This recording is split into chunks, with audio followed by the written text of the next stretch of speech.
हिंदू मुस्लिम ऐक्य जोपासण्याचा प्रयत्न इफ्तार पार्टीद्वारे काल करण्यात आला। काल 19 मार्च रोजी बुधवारी संध्याकाळी मस्ताननाका येथील मौलाना अब्दुल हक यांच्यातर्फे इफ्तार पार्टीचे आयोजन करण्यात आले होते। मस्ताननाका येथे मुंबई अहमदाबाद महामार्गावरील कुमार पार्क हॉटेलमध्ये या इफ्तार पार्टीचे आयोजन करण्यात आले होते। या इफ्तार पार्टीत मुस्लिम बांधवांसह हिंदू बांधव तसेच विविध क्षेत्रातील मान्यवरांची उपस्थिती पाहावयास मिळाली। बुधवारी सायंकाळी 6:51 रोजा सोडण्याची वेळ होती। त्यानुसार मनोहर मस्ताननाका टाकवाड या परिसरातील तरुण वर्ग मौलाना तसेच प्रतिष्ठित नागरिक कुमार पार्क हॉटेलमध्ये अगोदरच जमले होते। सर्वांनी शांततापूर्ण वातावरणात खजूर खाऊन उपवास सोडला।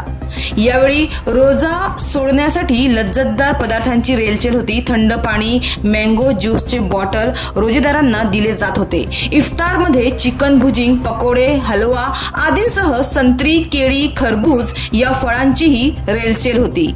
रमजानच्या पाक महिन्यात परस्पर बंधुत्व राखण्यासाठी दावते इफ्तार पार्टी देण्याची परंपरा आहे आणि ही इफ्तार पार्टी समुदाय, ऐक्य आणि बंधुतेचे प्रतीक बनली आहे।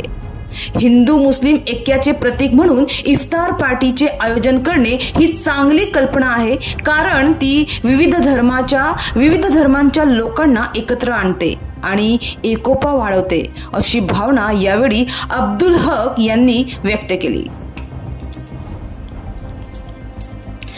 तर रमजानचा महिना आशीर्वाद आणि प्रार्थनांचा महिना आहे। देव आपल्या सर्वांच्या प्रार्थना स्वीकारून आशीर्वाद देव, अशीच प्रार्थना। प्लेट साफ कर दिया।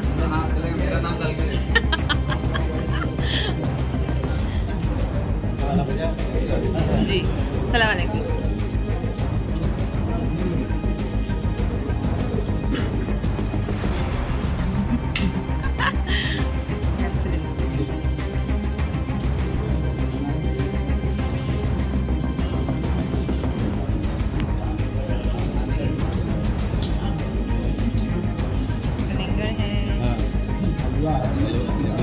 हलवा किस चीज का है? चावल। आप खाओ, आप लोग रोजा रखे हो, मैंने रोजा रखा, मैं खा पी के